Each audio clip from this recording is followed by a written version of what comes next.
What's up guys, it's Kamahley here, and today I'm going to be showing you guys how to increase your piece control as well as win more fights in game. If you guys are new to this channel, don't forget to drop a like or drop a sub. Also, to support me, use creator code Kamahley at item shop. And without further ado, let's get in the video. What's up guys, as you know, I've always made a lot of videos talking about piece control. But today I wanted to go more in depth about the topic. Along with your aim, piece control is definitely one of the most important factors to win you more fights, especially when you're box fighting someone. If you guys already don't know what piece control is, it's basically when you take your opponent's build before they do, or you put your own builds to block your opponent off so you can finish and kill your opponent quickly. To show you guys a quick example of piece control, I'm going to be showing you guys benjyfishy versus Ryxen in this fight. So you see Benji pressuring his opponent from above, and then he places a wall and a couple other walls behind his opponent. He then places a cone of his own and finishes off his opponent. Now, to put this in perspective, right here, what a lot of players would have done, they probably would have pulled out their AR and started keep shooting. But instead, Benji places all the walls behind and in front of him, and as well as to go for the cone placement to get him right out of the fight. Now, let's say Benji hadn't done that against an opponent like Ryxen, who was really good. If he would have got out that box, the fight would have dragged on even longer. And that is not what you want at all, especially against a controller player like Ryxen. Reasons like this is why piece control is so important. Piece control has actually been evolving for a long time in Fortnite. If you guys don't remember, like the first example of piece control is when you used to just take your opponent wall, you would edit it and you would instantly kill him. And then after that, players would evolve, and every time you edit the wall, the player would place a ramp in there. And that's where Mongraal came up with his Mongraal classic, where when he took the wall, he would instantly put a ramp in, flip it, and kill the opponent. That is a really good example of piece control, only that's just a little bit now because of how much piece control have evolved and how much Fortnite has just evolved in general. I seen a clip on Twitch of Unknown Army, which is by far one of the best piece controllers, and one of the viewers from his chat asked him how they can improve their piece control, and what Unknown said was that it isn't a way to really improve your piece control, that you just have to be smart. Now, I agree with this, but to a certain extent. Now, the reason I say to a certain extent is because I believe I can generally show you how you can improve your piece control, as well as to understanding how piece control fully works. And then after you do, you're gonna start putting piece controls into your own ideas and into your own games, so it's even different for a lot of you players. So the first tip I'm gonna be showing you guys is to 1v1 your friend. Now, this doesn't matter if it's a 1v1 box fight, 1v1 realistic wager, or 1v1 PG.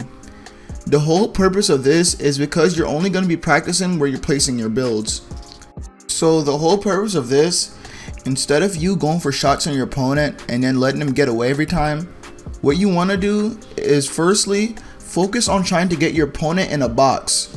Now, when I say this, I don't mean just jump into your opponent's box. What I mean by this is to make sure that most of the builds in that box is yours instead of it being his. It doesn't necessarily mean that you have to be inside the box with him. You can be outside the box and still have most of the builds yours. Now, that's where the idea comes from when I say reading your opponent. For example, I'm going to show you guys this clip of me playing my friend in creative. As you see here, he's coming up the ramp, so I coned him. Once I coned him, instead of editing on that cone like anybody that didn't know piece control would, I decided to place a cone and a floor behind him so he couldn't place any of his own. Then I would edit down on him and place a wall so he couldn't escape that box. And while he's looking out to escape, I get an easy shot from behind. So guys, when you are 1v1ing your friend trying to improve your piece control, whenever you see anything that's not built or that's not his, you want to make it as your own. So in fact, if he tries to escape, that he has nowhere to go. Most of the time, this opponent will turn around trying to leave, and then he noticed that you placed a wall of your own and you get an easy shot from behind. So in fact, if you're a high pinger and you know you can't take walls, but you know where your opponent is going to go next, if you place a build before he does, or before he even tries to place a build, then it doesn't even matter if you're on high ping, because you already took that before he even tried. Now, I've probably already said this like a gazillion times already, but the next place you can really practice on improving your piece control is definitely going to be Zone Wars. I think Zone Wars helped me and a lot of people improved a lot, especially since they added matchmaking. because you can instantly queue up over and over again and just keep playing against players instead of just sitting in your creative alone. Now when you're playing Zone Wars, it helps you practice your faster decision making piece control because you're constantly running from the storm while you're trying to kill some opponents. Another reason this is really good is because you're not only playing against one person. For example, if you're 1v1ing your friend trying to practice, he's gonna have a certain playstyle that you're probably gonna already figure out.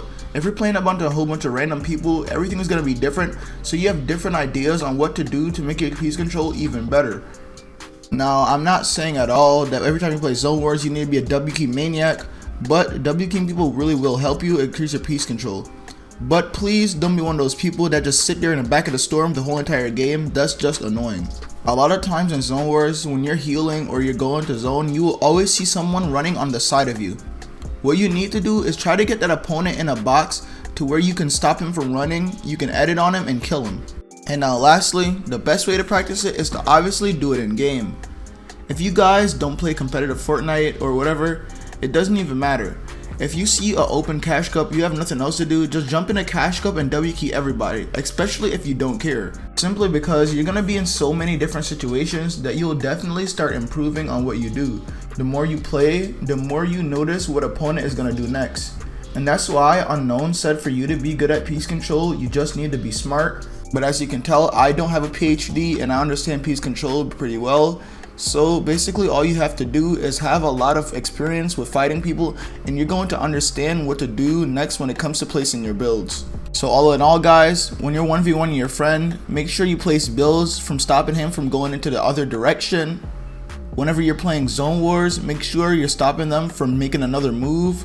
Or just in general, stop your enemy from making any other move before you do. Thank you guys so much for watching, and if that helped or you enjoyed, don't forget to drop a like and drop a sub. Also, to support me, don't forget to use creator code Kamahley in the item shop. It's Kamahley, and I'm out.